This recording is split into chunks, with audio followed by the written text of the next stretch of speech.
Okay. Are we back? Are we...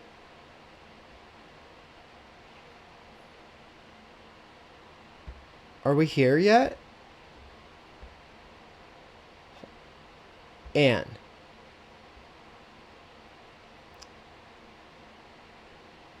Uh-oh. Well, everybody, as you can see, Okay, we're back. Sorry, I have a tiny computer. I don't have three screens like you. I'm working with one tiny screen here, trying to okay. get multiple things showing. Yeah. Oh my Yeah, goodness. these damn tiny 2019 computers. Jeez Louise. All Um, right. okay, everybody. Okay, everybody. Welcome to the live stream. There might be a little bit of buffering. You might have a bit of a delay. This is 2019, and this is what we're stuck with, apparently. But hi, my name Hi. is Dave, but in the future, I primarily go by Theory, and this is Anne. I Tifa! go by Antifa in the future. Yeah, So, you all might remember Antifa from the wonderful acting in the Becoming Antifa video. it was not wonderful. My acting has gotten much better and much more serious since that. Oh, wow. Okay, I see people in all caps saying yay. That must mean I don't sound like a chipmunk anymore. Yay. And can y'all still hear like a weird like sound when I'm not talking? Because otherwise I have to keep muting and unmuting myself. But if I don't, Um, I'll let you that's know, Ann, because cool. I'll be able to hear it. Can you So, hear it? not now, but it'll come back eventually. We'll see. We'll see. You know how it is. So this Yeah. Anne's laptop here in 2019, because it is a what 2019 laptop, which means it's terribly throttled. Uh, means Yeah. yeah, it picks up on the fan if no one's talking, and so all you hear this loud like. That's terrible. Yeah. But in the future it doesn't do that. Because we Theory and I we were just there. We're from It's really interesting. there actually. I mean, actually, like if you think about it, it doesn't really feel like the future to us because we got there the natural way. I guess from now's perspective, it's the future. Right. And according to the scientists at Boise State, because apparently state universities over the course of 10 years took the place of all the elite universities, so all the best scientists are at the state universities in 2040. Basically, they said that we should be good as far as like we can tell you everything and it won't change anything because this is a fully deterministic universe, which means that we could not do otherwise than come to you now here in 2019, and that actually us coming here in 2014 is a really important part of you getting those precious idea seeds planted in your brain gardens to learn all about the things that we have to do, the things that we must do to make the world what it will be, regardless of whether you listen or not. It's weird. Determinism's weird, but here we go. Apparently, free will still factors in somehow. It's Yeah, like it's philosophy stuff. I've been studying this now for how long has it been? It's like a long time. a long time, A almost 40 long years. time. Almost 40 years of studying it, and I honestly I think that one's just a hard one to crack. So we're just gonna not talk about it right now. Yeah, I didn't even realize like I'm 40 years old in 2040. But, you know, yeah. Yeah, so check this out, everybody. We get to tell you about some of the fun stuff, and I did ask people to comment section away, tell us all of the stuff about what you think it will be like. We'll award some winners as we go along. Yep, that's right. We have stickers, and we will be giving out a few of them. So, but anyway, yeah, I think personally one of my favorite things about 2040 was actually something that I wasn't the only person talking about it. It was already a direction we could head in. Instead of abolishing borders have been converted into way stations for wayfaring travelers.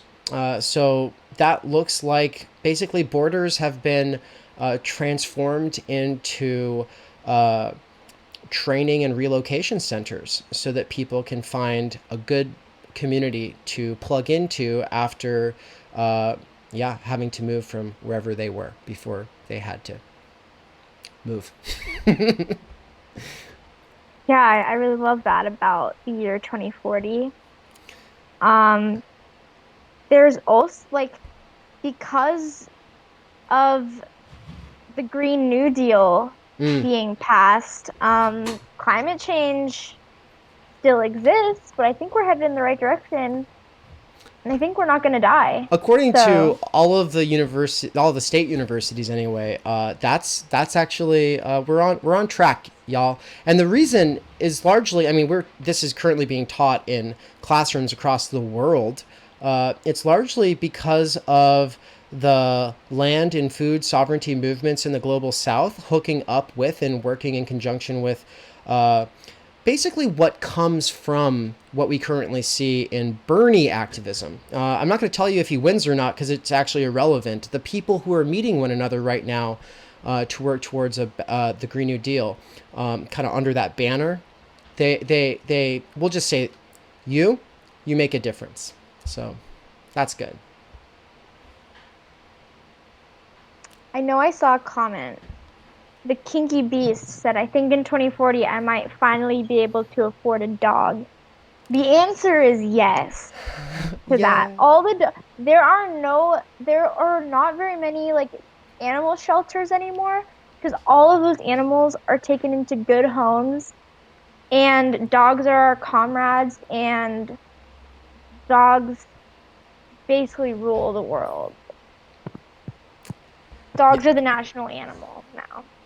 Yeah, I think one of my favorite things about education in 2040 is there's all sorts of classes that were never introduced at the elementary and high school levels that are now there, including my favorite one is an elementary level.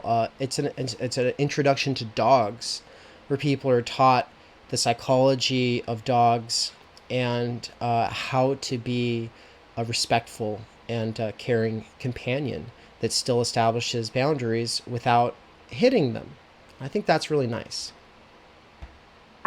You know, maybe in like 2050 we'll have a class about just animal treatment in general.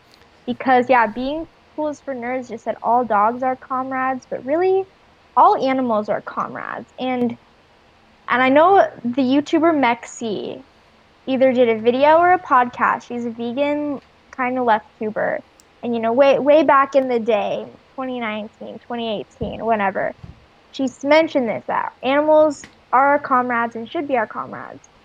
So maybe that we'll see that. But for now, dogs, yes, best friends. Absolutely, abso-freaking-lutely. And the future's a lot more gay, and it's a lot more uh, Everyone's gender gender bisexual. fluid. Yeah, what say Mhm. that again? Everyone's bisexual, pansexual. There Well, are there's a few weird exceptions, but we accept them. we yeah, I guess. There's at least 7,200 genders. Yeah, and At least. you and the one of my favorite things is that you before like engaging with someone, you already see things like their pronouns just by just with your Yeah, like the cool smartphones. like hologram technology that we have now in our they just install it in us. Someone's pronouns just immediately show up above their head. You just know right away. Oh, but it's 2014, so what are our pronouns? Let's do introductions. It's 2019. It's Wait. not 2014. Oh, whoops. You've said this multiple we times we were now. gonna go back to 2014. That's why it's so confusing to me, Yeah, because but we were trying to go back to 2014, but for some reason I think that it was just the deterministic universe had us set for 2019. So here we are. But anyway, yeah, introductions. Do you want to? Yes. I'm Anne, or Antifa, as some of you know me. I've also been Daran. I'm Manly Man. I don't know if anyone's ever seen that video. That's a wild time. And what else do they want to know about me? And TIFA uses she, her Oh yes, I pronouns. use she, her pronouns. And you are the future director of a really exciting production company we can't go into too many details about. No, So, I can't release the name of that yet yeah. because it doesn't exist yet, but it Well, does in 2040. Well, and also just there's just this weird thing about in the future we are aware that when we did this we had to leave it out for whatever reason. So here we are.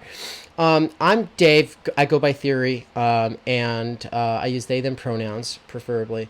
Uh, Although I've become No, not preferably. Those fuck. are Dave's pronouns because in 2040, everyone respects everyone's pronouns. So you just say, yeah, these are what my pronouns are, and use them. And Dave's or Theory's are they them. So get it right or get out. Thank you. I just in 2014 it's a struggle, and the degree to which people like don't seem to think it matters and act like they still think they're respecting you while not using it's just anyway whatever 2014 I mean 15, 19 all my years are messed up right now, but it's fine, whatever. Okay, so the thing that we wanted to tell you all about is this thing that actually it kind of began in 2014, but it really it kind of became public over the course of the 2019.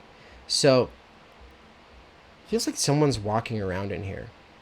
Like a human being is walking around in this house. The But there's dogs? not supposed to be anyone home. It doesn't sound like a dog. Dogs don't sound so heavy. So You're right. someone might be robbing this house right now. Yikes. And do you want to talk a little bit about? I'll explain what we can get to what started in 2019 that we are big fans of. And how this was such a cool year for us because we got to try it out in a second. But do you want to talk about a few more fun facts about 2000, not 40? And I'll be right back. Sure, yeah. There are 100 different LaCroix flavors, which I'm really excited about. They've got pineapple LaCroix, all the flavors. Um, Dave's apparently checking for robbers, so that's good. Oh golly, what else? Let's see what the comments have predicted or have say. I know I saw someone like, yeah, fascism destroyed the planet and now we're forced to watch an endless amount of Jumanji sequels. Yeah, so capitalism kind of just like ruined art and movies just in general. So there's like 12 more Jumanji sequels. They all have stars from Disney Channel, which is like really bad. But fascism actually is on the decline, so that's pretty good. What else? That was like a long time ago. Did we hang Donald Trump or feed him to the guillotine? Well, let's just say my little guillotine making business took off. I have a guillotine. For those of you who don't know, we filmed a little short film with Peter Coffin and we built a guillotine for it. And I'm currently editing that video, but I'm a full-time student, so I'm taking my sweet time, but it'll be done soon. It'll be done soon now that the library that I do my work in is open until like midnight. I can actually do that. But yeah, now there's just a guillotine like hanging out on the side of my apartment. So that's cool. What else? But yeah, I can't tell you all what happens to Trump. You're just gonna have to find out. Um, It's not very good though. do they have coffee LaCroix? Don't they already have that? I don't know. I don't know if they have it now, but yes, they do have that. I mean, Is lime still a LaCroix flavor? Yes, absolutely. Key lime and lime. And lemon lime now.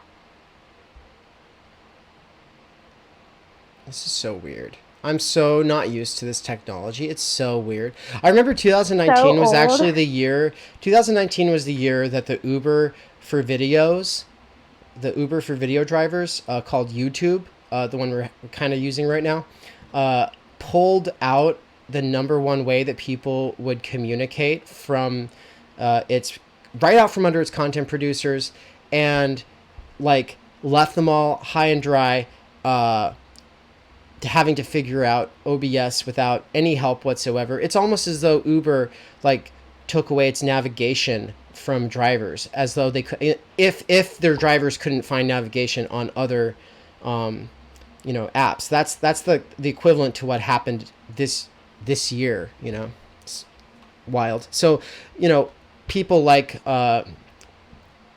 video creators is actually like what in 2019 we're still calling, what eventually we just call full citizens, because full citizens in 2040 are all literate, and there's different forms of literacy that people take on. It kind of depends on their ability and interests, but the video essay is a pretty straightforward kind of literacy that most people are trained in. Thank goodness, because by the time 2040 rolls around, like there's a general appreciation for having a strong diversity of voices and experiences, and that's really neat. It's really cool. I think there's a lot more civic engagement as a result of that. But now to why we're here. The coolest thing that exists in 2040, like we said, actually started This year. right here in 2019. It's already here. The technology is already here. Should we tell them what it is? There is a thing that started in San Francisco and has currently only spread to one other city.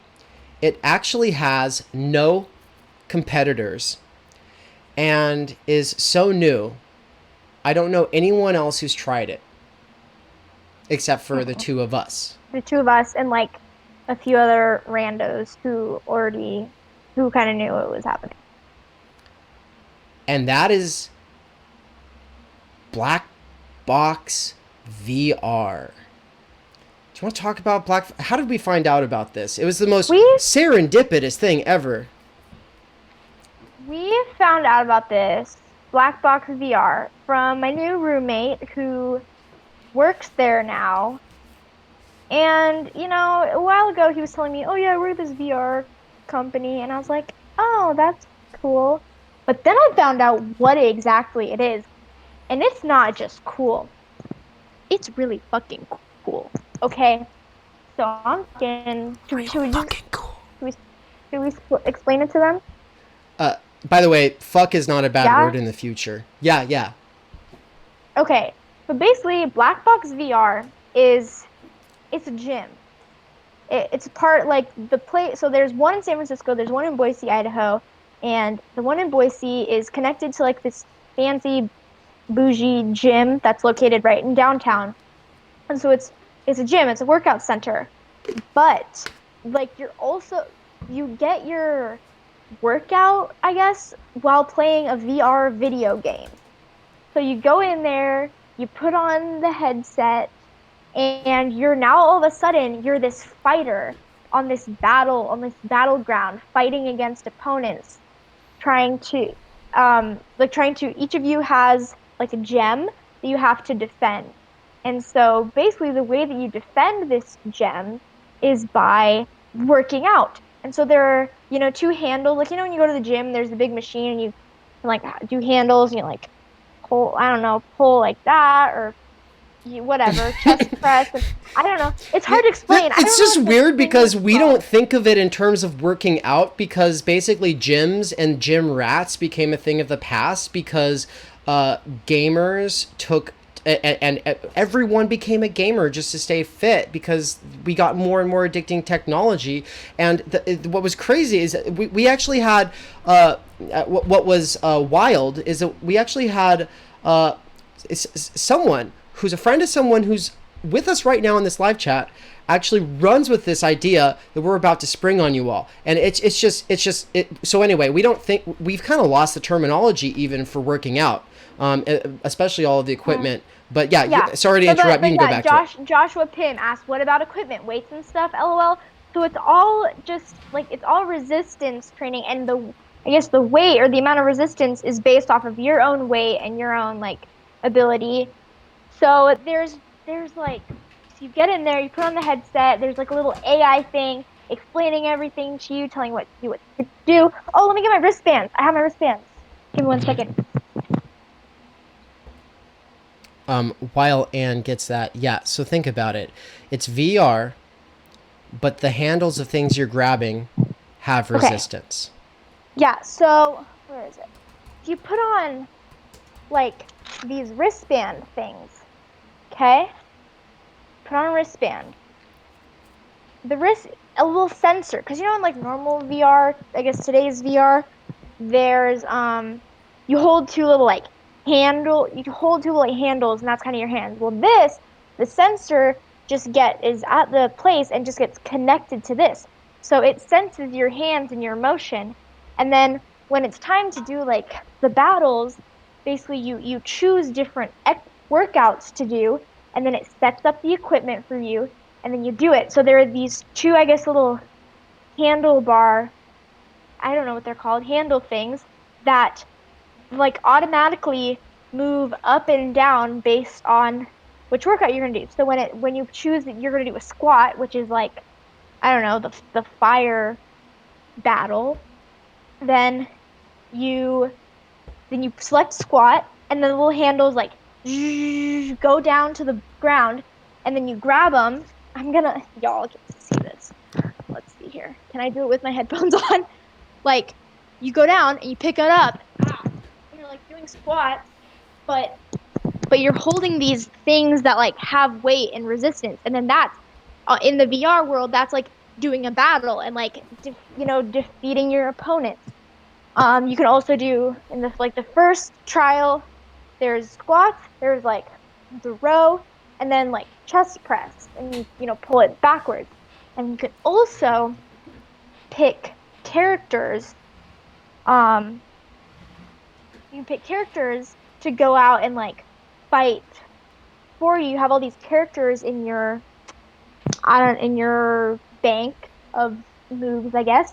And the moves that they have, it's like punching and like slashing things, and that's all registered just through the sensor that they put on this wristband. So Currently, there's a little bit of strategy to the game, but overall, it's not that in depth. Now, the interesting thing is that we came back to the very day, August 30th, 2019. We came back to the very day that Antifa, and for the first time ever, tried it. And I had only tried it a few days ago. So I guess I tried it a few days ago. And actually, my body, because I went back into my old body, my 2019 body, actually, my shins are still sore. And so when I tried it a few days ago, the most interesting thing about this was that I've tried to work out multiple times throughout my life. This physique is pretty much the one I'm stuck with because my workout routines that I used to take on never really lasted, because I kind of actually totally agree with the Kinky Beast in the chat, who said that they don't, they prefer a brisk walk in the woods. And I actually totally agree. So to me, this didn't seem that interesting. I'm just a little bit of a futurist, so I was kind of curious to try it out. But what I didn't expect was that when it actually came down to it, I actually did get distracted by the game and get carried away with really trying to beat these bad guys to the point where I almost lost my legs under me at one point because of the crunches I was doing. I was like, or not crunches, but whatever they're called, squats. And then I came back later, well, a few days later, it was like 2 days later, my shins started like really hurting, and my biceps feel a little swole still. So I'm just like, wow, it's really interesting. So, but you just tried it today, so you're not sore or anything, right? I just did it today. I'm not super sore. I definitely felt it, and I'm sure I'll feel it tomorrow because I'm weak and don't have very much upper body strength as it is, and there was just like a lot of motions. So I'll feel it. But yeah, it was fun, and you don't even realize it's like a 30-minute, the workout, the game itself is 30 minutes. But then there's when you go for your first time, it trains you and it walks you through it and you get kind of comfortable with the motions. But it really they say it's 30 minutes, but it feels like 10 minutes. And I Uh-huh. can attest to that. It really goes by super fast because it's fun, Yeah, distracting. exactly. And so what basically ends up happening is a lot of different tasks that training for certain tasks can be mundane.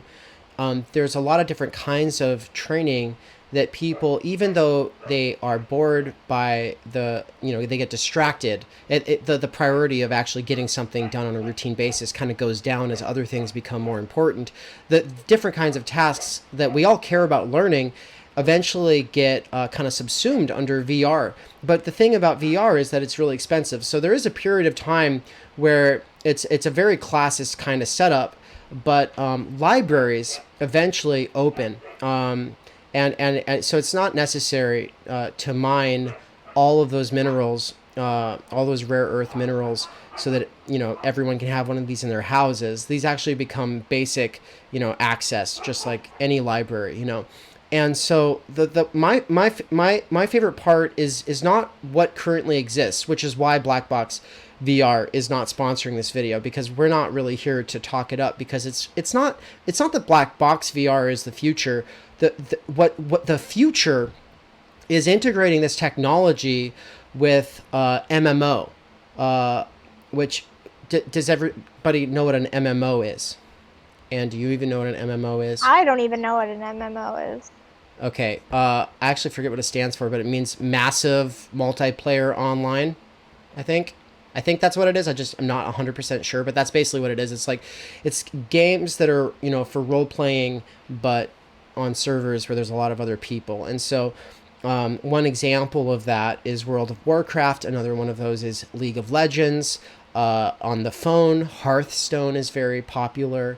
Obviously, there's like Fortnite for the worst thing that developed between 2014 and 2019 was kind of the reign of terror known as Fortnite, which was I basically results in, I think this is going on right now, children getting like up to $70 from their parents on a weekend, or from their grandparents, just to buy skins for their characters that expire like a couple weeks later with the next update. That kind of shenanigans doesn't exist in the future, because gamers get a little class conscious and realize that they're being milked for a profit, and that it's not actually adding anything to the gaming experience. It's actually hindering the gaming experience when you have people who are further advanced than you and able to kill you more easily simply because they had more money to spend in game. That is abolished. So is the whole idea that a person who's able to put 15 hours a day into a game all of a sudden gets an advantage on you. There's an entire new class of games that's going to emerge where they're as addictive as World of Warcraft, except that you're only able to play them for certain amounts of time in a day. And the window of time is somewhat flexible to accommodate itself to different people's lifestyles. But if you're not able to play for more than an hour that day, you actually don't lose to people who have 15 hours of time energy to spend on it. And you're definitely not losing out to people who have money, because money's also a thing that I'm sorry, we all have to deal with it still.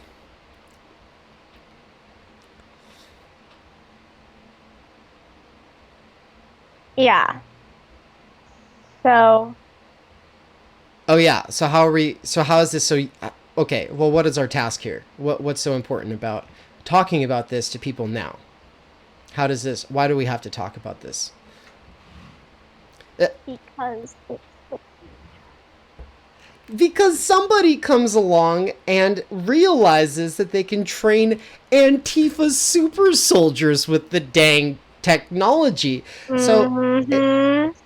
it's wild. Okay, so what somebody ends up doing, it actually only takes like a couple of people, like an artist and a programmer, to get together and put together like a relatively simple thing using technology that basically already exists. Like they basically remember like those old video games back in the DOS days. I don't. A lot of people won't remember these, but if you can go watch other people play them, it's kind of funny. There were like these story add-on, like these RPG games that were like stories, and it was the words would appear on the screen and tell you that you're in a dungeon, and then you would have to like use the different commands to explore the dungeon, and you discover things along the way. The thing that people realized is that it doesn't take a lot of fancy graphics to make a really addicting game. If you whittle the addiction down to its base components, and then you take the workout for just an average workout, like what are the base components there as well, and then you connect those up through VR, it's actually a pretty simple process. And so there's all of these giant gaming platforms and game developer teams all over the world right now developing this technology for the U.S. military as well as other militaries. And but the thing is like I think it was just some. I don't know if they were anarchists or if they were communists. I forget what their deal was, but there was just a couple of these weirdos, Antifa weirdos, who got together, and they found a way to like not have to spend a whole lot of money, so they were able to only work part-time, and they spent all of the rest of their time developing like different versions for different types of people, like of really addicting VR experiences that all plug into basic weights setups that anyone can get for like $100. And oh my gosh, yeah, it got to be so in depth that it's not just that people were getting ripped, but they were also like learning full on strategy and theory through the process of playing these games. And so personally, I even in the future, I barely play. I only plug in for like 5 hours a week. But some people are really into it. And there was like this, we can't get too much into the skirmishes that come up. They're called skirmishes because, in the past, I think in history, they're called battles. But, at the point that Antifa super soldiers take off, there's not even a battle. It's just like fat ass cops and, old school, military meatheads didn't stand a chance against the people who were playing these seemingly basic games that were actually so incredibly addicting. So that's the tea. That's the tea, y'all. You're gonna start seeing this technology coming out more and more. This technology is gonna get better, more advanced, and then the leftists are gonna take over and use it so that anyone can be trained to be a badass Antifa fighter. Oh, one of my favorite things about the resistance aspect of all of this also is just that like the fact that you're that with your own body, you're it's resistance training. That's really cool is that entire factories currently in 2040 exist that people just go in there and pull on ropes without knowing what they're doing, but they're actually producing energy that's being surplus energy that's being used in the factories to do completely unrelated tasks. And in a certain sense, this is scary because there's still empire building happening, and we can't talk a whole lot about it because there are certain rules that have been laid down. We weren't allowed to come back here if some of the things we say jeopardize the empire, but I can't. Okay. Point being, one of the scary things is that a lot of times now people don't know what the energy they're putting out there is even actually doing.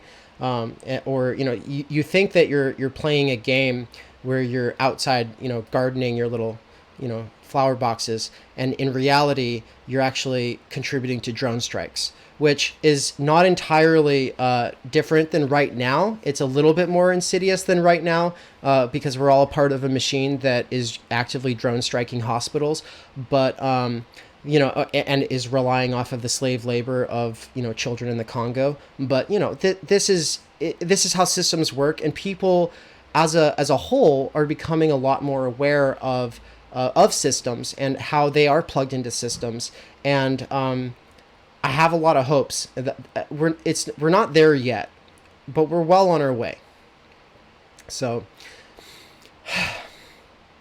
I guess my favorite thing is that you're able to produce enough energy for the system, though, within a period of time where you're pretty much just working out, where you actually earn your keep. Earn your keep is basically like the slang that is used for people who are able-bodied, who still have to earn their means of subsistence, because the means of subsistence, which is like any person in society has to produce a certain amount of labor just to be able to survive. It's actually 6 hours. Yeah, it's we figured it out basically. A lot of the things that hunter gatherers were doing in terms of labor just to get by on an average basis took about 6 hours. There's a lot of the other stuff that was more like symbolic or play related, or preparation for natural disasters like hurricanes and droughts, and those things are all pretty much controlled at this point. Not off planet. Mars is still a little windy from time to time, but we've got it pretty dialed in, I think, when it comes to the Earth, anyway. Yeah, fascism is kind of a thing still, but there's still stuff we can't really talk about. Yeah, it's on the decline. We realized. Well, actually, yeah, there's a bunch of videos coming out on Theory Plebe that are going to talk about some of these things related to fascism. They're really good videos. I've seen them all. Well, oh, see, I'm so behind on toggling the switch. So the old Google Hangouts that YouTube abolished, that it used to kind of work with, included an automatic feature for switching between the people when they're talking, which was really, really cool. But now here I am doing it manually. Oh well. The tech sounds cool, but how do we fund it without George Soros?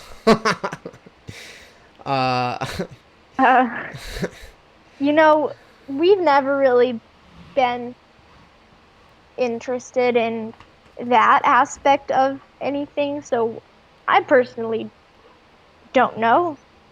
I never researched it. I just know it happened. Yeah. I think that there's still a rough stretch of years ahead of us all. So money is definitely going to be scarce, but the thing that I look forward to, even though we haven't stomped out fascism or all forms of exploitation at this point, people have at least become aware of what hides behind money, and people have become aware of what fascism looks like in its germ form. So, not that people are always capable of stopping it. We do, though, tend to. I think most people I've met in 2040 have gone through a few workshops, though, on how to spot it and how to mitigate it. And there's this whole kind of collective response we can't really get into that gets initiated kind of depending on what the scenario is. You just have to think of like the Cold War era and the stories you hear about how people were being, air raid siren, play get under your desk, blah, blah, blah.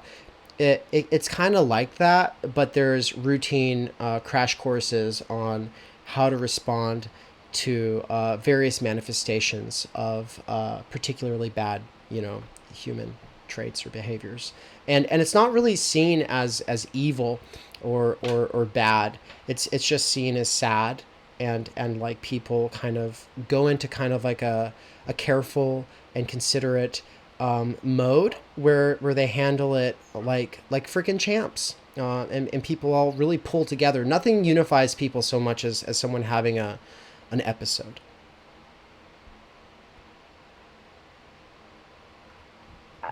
Also, like, Goodbye, being cool is for nerds, by the way.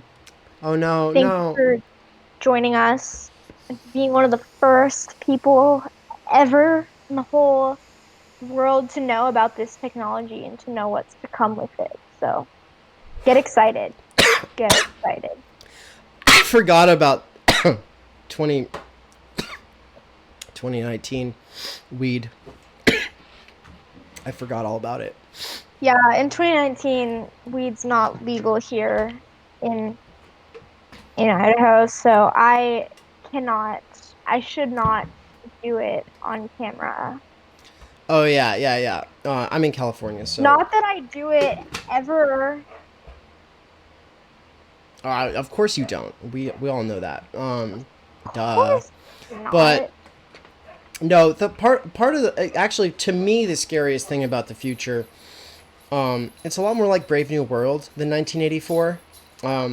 There are still a couple of countries that are very nationalistic, and sectors of even the United States or what used to be the United States that are still nationalists still find a way, and it turns out like they get real freaking mad, and so we've basically had to like allow nationalists to relocate to some places.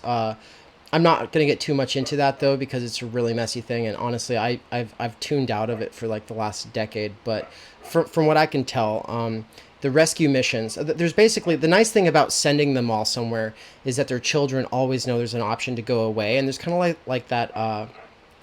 Amish Rumspringa, and there's the Amish is still a big deal, by the way. There's a lot more Amish people in 2040, but yeah, the Amish Rumspringa, where the children get to go kind of wild, do drugs, party, have sex, at the age of 16. That's a thing. But they party until they want to return to being, Amish. And sometimes they come back, sometimes they don't. 90% of the time they come back. With nationalists, though, with their children, when they go on their Rumspringas, they very, very rarely go back, which is really nice. There's like a way to visit. Imagine like Skype calls, but you think it's real, and that you're able to go do that with your racist parents. But your parents are somewhere where they can't hurt anybody, and they like it, and they'll die off. Parents. They'll all die, so it's fine. It's actually really sad because my parents are alive right now, and they probably wouldn't be in 2040. I had not thought of that. Okay, so I'm so happy. My parents. I'm gonna call my parents when I get off of this and be like, "I'm so glad you're alive," and I just wanted to tell you, like, I was imagining what it's gonna be like in 2040, if I make it there, and realized I miss you. So yeah. Oh, what's up? Microsoft Word technical support. Wow, you've got a lot of tech support I know. people who watch your channel. I know. Hello. The Kinky Beast, Anarchist tech support, Microsoft Word technical support. Could we get some more tech support? I need other forms of. We need a sound. A sound. We need an OBS tech support, sound tech support. OBS tech support. Can you freaking imagine how cool that would be? Wow. Imagine if YouTube actually cared about its creators. I think we'd actually Wow, see. what a concept. There'd literally be OBS like live help, people. Also, in the future, we have such clean and efficient energy that, like, my house is always cool when the perfect temperature. But right now, it's hot as fuck in here. Oh my god. Bad. Oh my God. So let's talk about this really quick. So housing in 2019 is so 2020 1920. It's a strange diminution of like 1920 houses. Seriously. So what I'm really excited for you all to see in 2040 is that Earth ships. If Google Earth ships, if you haven't, I'm actually going to just go ahead and pull it up right here for anybody who hasn't seen an Earth ship. This is like seen as quackery right now. People think it's weird. People think it's unique. People think you're such an interesting person if you have an Earth ship, but they probably think you're a hippie. And the thing is like they're very fringe right now, but they become very popular. So Earth ships are built with the goal of being a net positive for the biosphere and for the ecosystem. And so in this case, well, yeah, in any case, for it to be an Earth ship, it has to meet a certain set of criteria. First, it has to look like a hobbit hole, like Bilbo or Frodo Baggins lives in it. I'm just kidding. That's not part of it, actually. So I don't know what all the criteria are, the necessary and sufficient conditions that make an Earth ship, but you actually have to get it approved. Like you have to submit an application to get it approved as an Earth ship. And the basic point is that they're all very sustainable. They always collect water. They reuse water multiple times. There are always plants in. I think there's always plants inside. They maximize their position to the movement of the sun in the sky, so that they can reduce energy expenses when it comes to heating and cooling. And they actually some of these are in very cold places, able to stay heated in the winter without using any electricity because of the piping system that collects heat from the earth or something like that. It's very interesting. But I'm not going to get too much into the technology. But I just want to say this becomes very mainstreamed, and they figure out ways of doing it in cities. Now, right now also, I actually really dislike Jacques Fresco from the Venus Project, but only because it's more about rhetoric and aesthetics, but and he kind of has an ignorance of a lot of political philosophy that would, I think, make his message a lot more effective. But the smart cities that he's been developing over the course of the last like 50 years, kind of become like a school project in places across the world, where it becomes normal for people to design cities and to have entire simulators for experimenting with different ways of orchestrating life. And as 3D printing comes along, it actually gets to the point where schools all the time like have these humans who get, or citizens who get advanced to this point where through competition go to like places that 3D print new cities. And so people get really creative, and there's some really, really neat ones. But part of how they are judged is by their ability to be sustainable and to it kind of expand in a sustainable way. So anyway, it's really cool. Everyone's very, very into it. I mean, some people, they think it's kind of like sports. They kind of act like how I act about football. It's like, glad you have a lot of fun with that, but I'm not really into it. Some people feel that way when it comes to designing cities and sustainability. But overall, there's like a whole nerd culture and a sport culture about sustainable cities and sustainable living. And so like, I love that every city produces unique kinds of food that can't be produced in other cities. Every city is very proud of its like fully locally grown food. And then there's a lot of very selective trading between cities. And some cities distribute a lot more to other cities than other cities do, just because they have something that everybody wants some of, like avocados, But they can't grow everywhere, but they can grow almost anywhere with the kinds of greenhouses that get developed. It's really, really cool. So I It's funny because like right now, like farmers are actively killing themselves, like, and the suicide rates are going through the roof because, especially ever since like the 1970s Farm Bill Act in the United States, farmers have smaller scale farmers either have to go bankrupt or take out giant loans to buy copyrighted seeds, and then basically just slave away for the general populace that resents them. And it's actually really sad. And so a lot of them do kill themselves because that's just a bad place to be.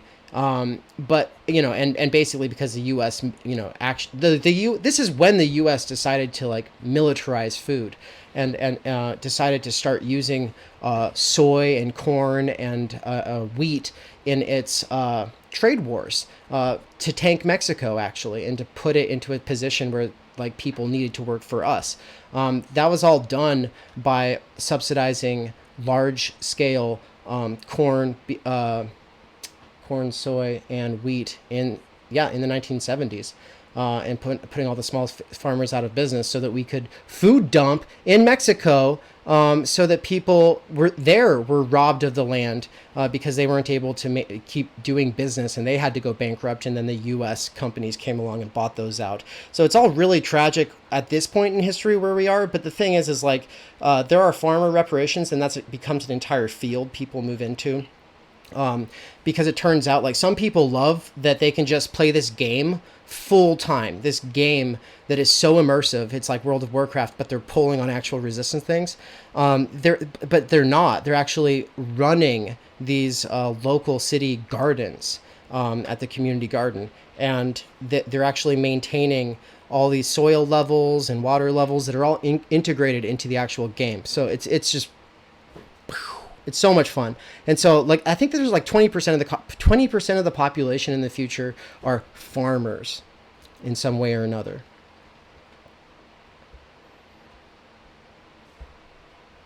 Yeah, it's amazing. It's amazing. We're treating animals right now in 2040 for the most part. Yeah, We're there's getting not there. a lot of cities anymore that want their staple food to be a meat one because it's become so easy to produce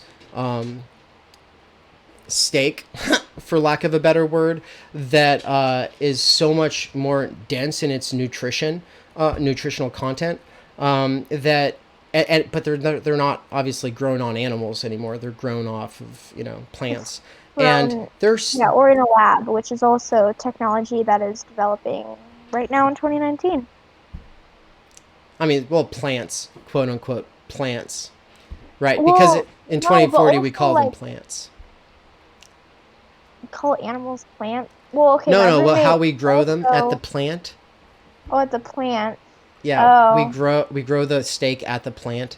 Yeah, it's a thing we say. yeah. Okay, I was gonna say yeah, because like they take cells from cows, basically.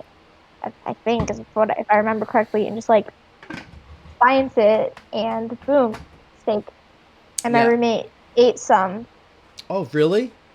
Yeah, this is real thing, and it's really good apparently. So that's the future. Yeah. So people get really creative with food in the future. It becomes the number one thing that people kind of rally around. We were talking about how sustainability and city design, politics, government become more interesting and creative collective endeavors than that we typically get from any form of nerd or sport culture. And so it's people get really creative with food. It's awesome. Like 20% of the population are cooks, and I don't know what percentage. Oh, I said cooks. I meant farmers, but I don't know what percentage are the cooks. But like I think it's just like at this point, everybody is a cook in some way, and everybody. Everyone It, knows how to cook in the future. yeah, some people Like, don't like to know because that first class that they were in, they dropped out like 3 days in. But the thing is like nobody judges you in the future. If you ever are in a class and you drop out, it's just like you're fine. If you're not interested in math, but you at least took the first week of math, then at least you know what you don't want to know and you are humbled and you move on, but at least you got that opportunity. And if you continue with it, then great. But nobody hates math, science, art, philosophy in the future, because these are seen as things that you can go deeper in for as long as you're good at it and having fun. So it's kind of cool because a lot of people are just like, oh, I'm just not going to learn about this thing or that thing. But overall, because they want to hang out with other people who are really into certain things, they end up like plugging into classes later on anyway. So, but yeah, no one's ever been as literate as they are in 2040. It's pretty cool. And this all literally happens in the space of like 21 years. Wait, did I get my math wrong? No, I think you're right. Okay. Yeah. So about math, because I was forced to do it, it's one of the most humiliating experiences for me. Nothing makes me want to cry like math. I can do it, but Math is right. I'm taking a statistics class right now here in 2019, but it's more like social science focused rather than math focused. So that's, I think, the only math I like. I've decided. Calculus, calculus, I it exists, but you don't even have to ever look at it unless you want to. yeah, You are never required to take a calculus class. You don't want to in the future. the So it's main way cool. that people end up using statistics is because I think it's like in 2030 or something, like we actually collectivized data. And certain people have certain kinds of data that they can always retract and keep private or whatever. But then there's also kinds that are just public, but you have partial ownership of.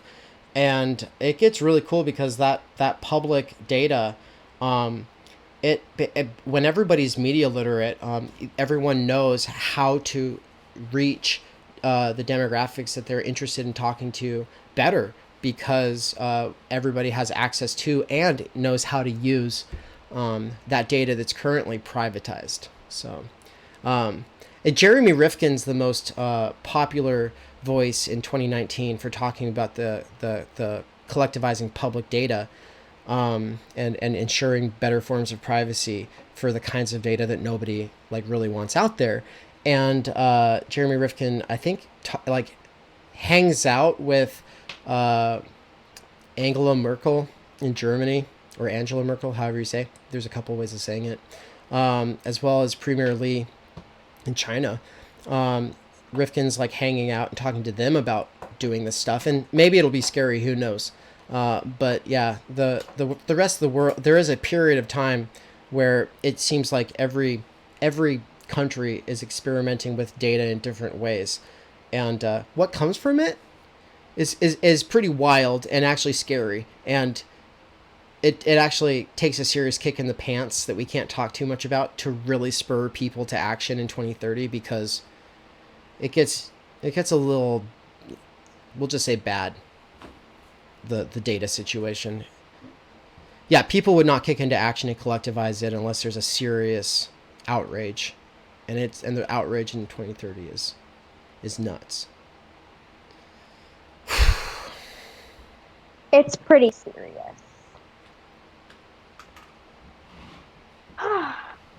Well, Well, is there I anything think we've else said about the everything that we. future? Sorry, what? I was gonna say, yeah, is there anything else about the future that we need to tell them about? 3 short, fun facts.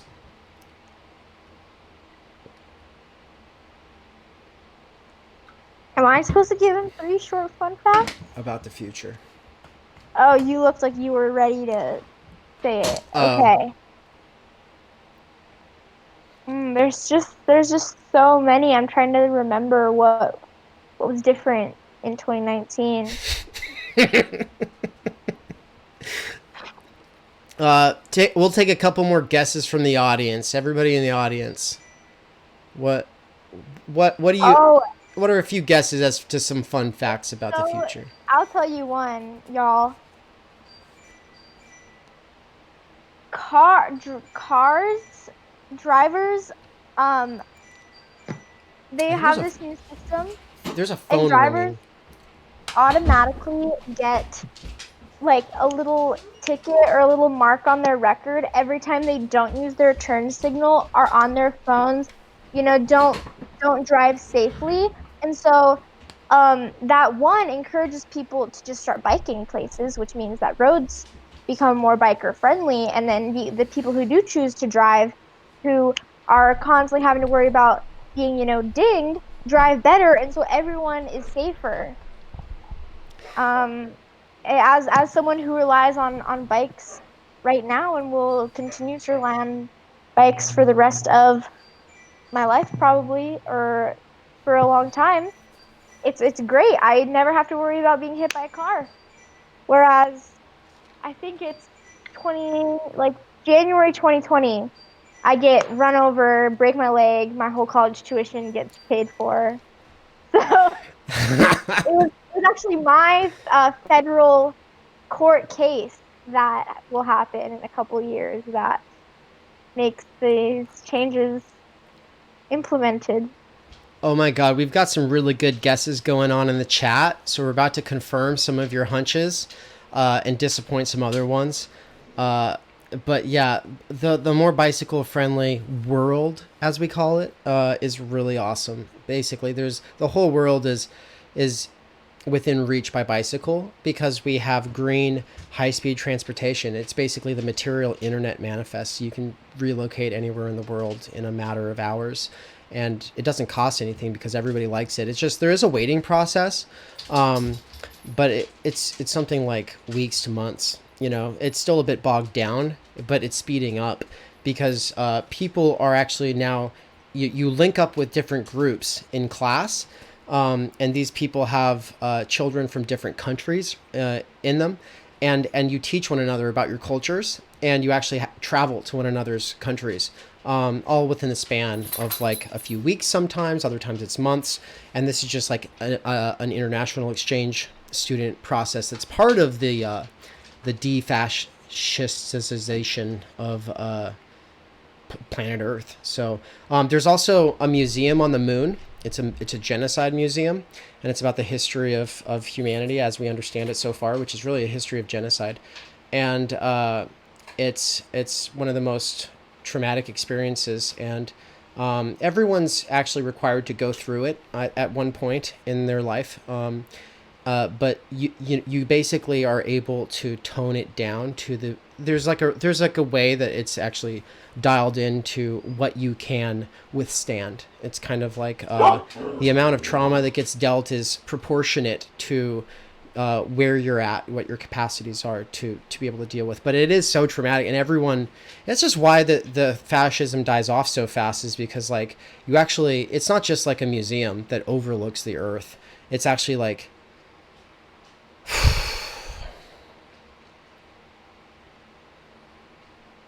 it changes everyone's life forever. We'll just put it that way. It's very interactive.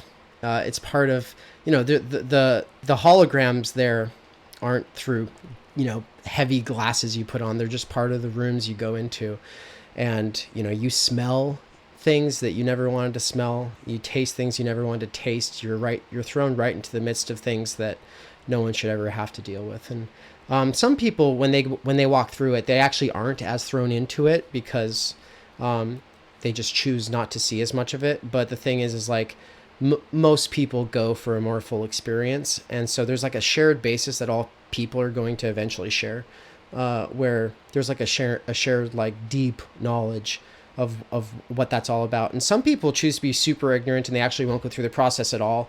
And there's actually like still super entitled people, but everyone decides that they're better off if they choose to like not really watch any of it.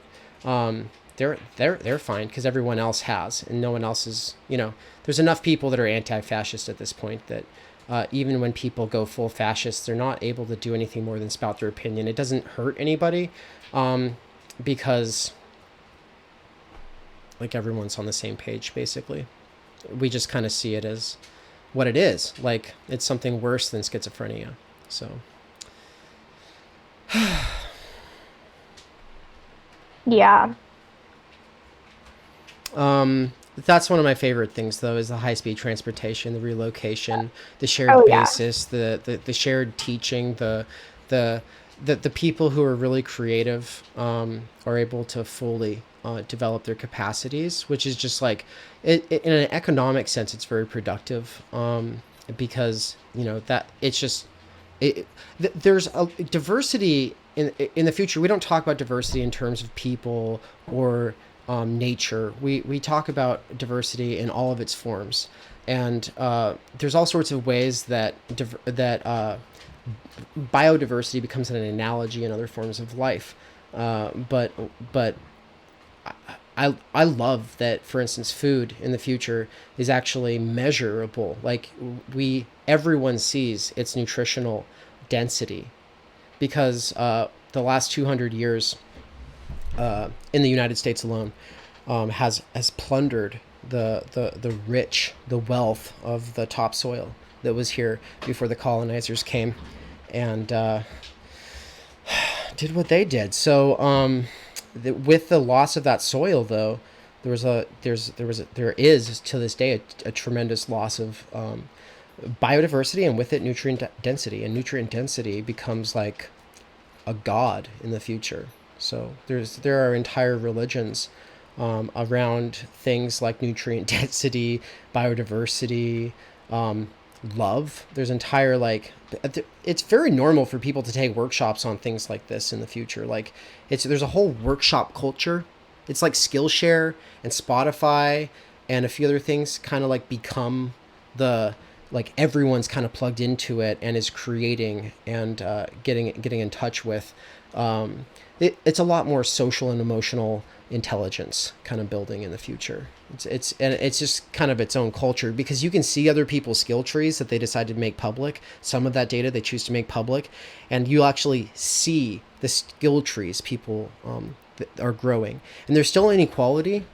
Things are being done about it, but at least one of the big differences now is everyone has the ability, if they want to literally see how much time energy a person has to pay for things. So you can actually see the difference in cost in your time and energy and attention for getting the same product to someone else. Like, if it takes me an hour to earn going on a vacation, other people see that, and if it takes like someone else like 5 minutes, people get really angry about it.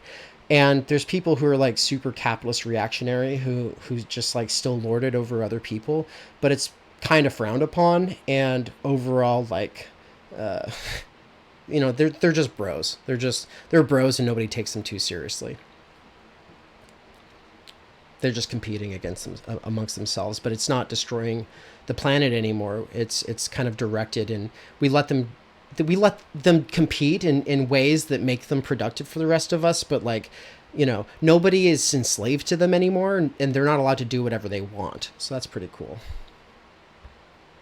Yeah. People don't die because they decide to not go along with the bosses, right? Because the bosses, like, the bosses don't have a captive audience anymore, because universal basic income, duh. Not the feudal universal basic income, not that Andrew Yang one. Though Andrew Yang did get everybody thinking about it, though, and a lot of people basically invent the really awesome UBI. And some of them were originally inspired by Yang. So he's kind of a patron saint among some of them, but kind of more as a meme, because he was always kind of just a meme. And so, there's a kind of cult, or I guess universal religion around memes in the future. They mean different things to different people, but it's kind of fun. The one thing that really ties people together beyond food is memes in the future. So So it looks like the kinky beast is heading to bed. Is getting late for people, for some people. let's call it a day.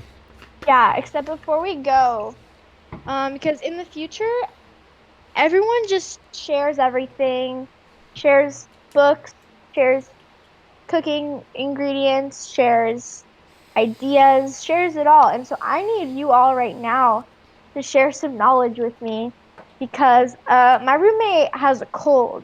And just in the past couple hours, I can already feel the little throat tickle when you know it's gonna come. So I need to know if any of you have any remedies for me to prevent it because I can't get sick. A semester just started. I work at 5 a.m. tomorrow. I cannot be sick. Does anyone in the comments or you, Dave, have any solutions? I mean, I have an idea, and I'll talk until some other people talk. How about that? Okay. My Oh, favorite is preferably, really quick, preferably vegan. Not preferably, vegan solutions. not Whatever. preferably. That was the second not preferably of the stream. Yeah. I'm not preferably vegan. I'm not preferably they them pronouns. I Raw am garlic. vegan. That's a good idea. I'll just go saute up some garlic and just eat it by the spoonfuls. It's a good thing you're not here. Good thing that my house is empty. That'd be Wait, you bad news. can't saute it if it's raw. It's it. Microsoft Word technical support saying eat the garlic raw, like Yeah, no but saute. I'm saying I want to saute it. Okay, what if that ruins it? What if it makes it not work anymore? Will that make it not work anymore? Roasted garlic. I don't think.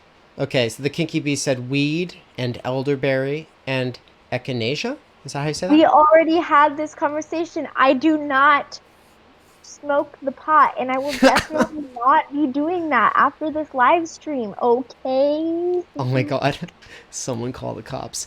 Yeah, because there's still cops in 2019, which is one of the worst things ever, by the way. Like, uh, there's only in future psychology terms, there's only three types that ever became cops, and we found more useful functions in society for all of them. They still get to do fun games, but they leave most people alone now, which is really cool. Uh, Part of what they're involved in is actually the reparations process, which we also can't get too much into right now. But the people who used to go into training to be quote unquote cops, like now, yeah, they've been put to better use, and they have very fulfilling lives, and they get to be heroes, and people really appreciate them. But everyone realized that for certain types of people, they should just not have guns. There's a certain types of people who do not have guns, and the thing about 2019 is it's all the worst kinds of people for having guns are the ones who have them. Some people still have guns in the future, but psychologically speaking, they're very different type of person. And we'll just say that the kind of person who is a cop right now, they have kid gloves on, kind of permanently, just like as part of how they're trained. They spend a lot more time on the moon than everyone else, which is why they're heroes, because it's not like they're bad people. It's like they were born the way they are, and they're just really courageous people, and they spend a lot of time on the moon. And when they come back, they're never the same after they spend that much time at the Genocide Museum on the moon. They're definitely not cops. So yeah, in the future, I'll definitely be able to have the whenever I want, on camera or off. I forgot that that was all. I forgot that that was all such a long tangent off of you just saying that you. I was like, call the cops, and then it all turned into that. Wow. There is record of me saying I will not do it. I won't do it. Oh my god. Not at all. What was your recommendation so all the people who are listening can know your insight on preventing a cold? Oh yeah. A hot lemon is literally just hot water. It's like you boil up some water, put it in a cup, squirt some lemon concentrate in there, or you could squeeze actual lime or lemon into it, and then what's the other aspect of this, or is that all? I think that's Isn't there all. like honey? Are supposed to put Yeah, honey in yeah. Honey. It helps bourbon coat. or whiskey or something? It helps coat the throat, I don't which think is I have honey. honey. You need some Listen, honey. y'all. I'm a vegan, but I'm like not Oh, I that forgot. Yeah. vegan. I think honey is fine. I will eat like locally sourced honey that's not killing bees because Well, I'm actually, not like I'm not that vegan, y'all. I'm not vegan TM. Okay. Under capitalism, bees get put through a lot, and in some cases abused absolutely terribly. And sometimes the farming practices, what's sprayed on fields, for instance, actually kills off all the It's like bees. worse for the bees than like just collecting their honey. Yeah, but there's So also like there's a whole bee culture in the future, and it's actually really cool. Like almost everybody knows about how amazing it is to be a bee because they all do the VR simulation where they get to live as a bee for a period of time. Some people literally never stop. They basically become teachers about the bee experience because they get so into it. They're kind of like a furry, but in the future, and they're just a bee, and they live as a bee professor, teaching everyone how to be a bee, and it's fun. I had a couple friends become bee people, but the thing is like yeah, there's a whole kind of religion around how to be a bee, and it's fun because the games people play and it's almost like worship, and they end up creating like entire like bee structures in every city, very different from each one is very different from the rest. So I love it. yeah. So I think what I'll do then is I'll just make a smoothie of boiling. Oh, I can't. Okay, it won't be boiling water. It'll just be water, lemon, weed, um, garlic, Oh my god, all of the ideas honey, in one. and whiskey, and just blend it, and then just take a shot of that. Oh my god. That's the future. Oh my This right here. oh my god. Microsoft Word technical support says, and by the way, you're right. That is the future. You're right. But okay, Microsoft Word technical support said has to be raw and chase it with milk. Just crush it. Crush Okay, well, it. can that milk be almond milk? Yeah, of course it can. Or does the dairy activate it? It has to be raw and it has to be activated by a cow's milk. I think they're saying chase it with milk just to I would assume I don't want to put words in your mouth. Let me know if I'm wrong, but just because of the taste, like eating raw garlic. I don't know. I don't know how that's gonna taste. What's the weeds going to bind with? I don't know. Oh, so is that a thing? I think it's a thing. Like you have to use butter or something to get it to bind in a certain way if you're gonna make edibles. Not that I know anything Eh, about that, but I think no, you know. I think that is a thing. I'll Yeah, take a shot and then chase it with some almond milk and then take a hit. in the I need future, by the that. way, in the future, everybody because Suck My Opinion is actually a big star, a really big star. Um, drugs get legalized in every way because they listen to Suck My Opinion. Because everyone realizes how bad it is that they're illegal. But the thing is there's a whole culture around drugs. It's a class everyone takes where you actually get to experience all kinds of drugs in different ways. And it's actually it's not addicting or anything because people have enough alternative outlets for their time, energy, and attention that even if they like experiment with something like once or twice, it literally never takes over their lives, and they're doing it in treatment. Like they're doing it in treatment. It's all professional, and people get to try things out. But the thing is like people have so many other outlets. Like they go skiing. You can be to any ski mountain in like 5 hours. You know, like it's really fast. You might have to wait a couple of weeks to go there, but people are booked out all across the world all the time, and they travel really fast, really efficiently, sustainably, and almost for free. With the UBI what it is, and public transportation being what it is. But what was I talking about? How did we get here? Skiing. People have a lot of fun skiing in the future, but Anne, you're muted, so you keep saying things. Thank you. What were you The saying? future's fun. The future's fun, y'all. That's all we'll say. Oh. Um, Right. Oh, basically, people get to mess around with drugs, but the thing is like they adapt to them better, and as a result, it doesn't take over people's lives really. And so it's kind of like that experiment with the rats, where if it's a loan it'll drink the heroin until it dies, or do the cocaine until it dies, overdoing food, or consuming its food. But given like an amusement park and friends, it doesn't kill itself on the drugs. It actually ignores the drugs. And So that's the future.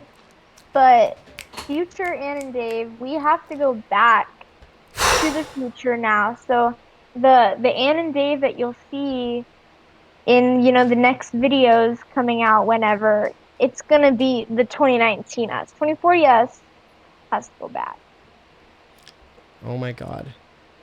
I'm So gonna miss you all. 2019 us I'm gonna miss won't you all, know except what that you're talking about. 2019 us are gonna see this live stream and be like, oh, what? We don't remember doing that. That's true. Mm-hmm. Yeah, that's actually funny. Yeah, we don't get to keep our memories. Yeah, it's After this. crazy. But I'm sure that this is the future that 2019 Ann and Dave or Ann and Theory would want Yeah. Well, for sure. But ev- this is all true. This is all 100% real. What's gonna happen? Gotta take our word for it. exactly. Well, everyone, it's been really nice touching base. In the future, I really miss some of you. I really, really miss some of you. All I can say is be safe out there. Be safe out there. If you get an opportunity to do a free trial of cool VR exercise technology, do it.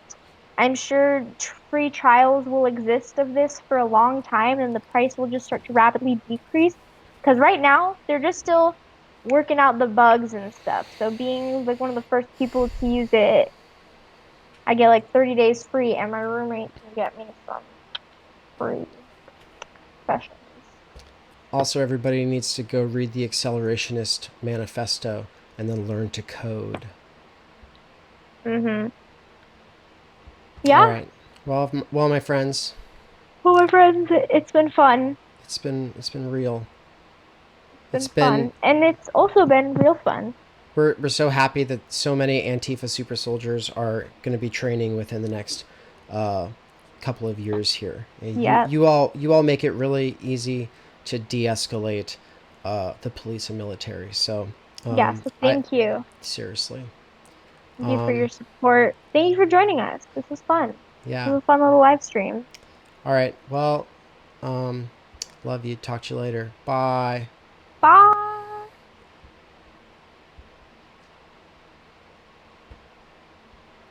Now I'm just going to play a song. A space song.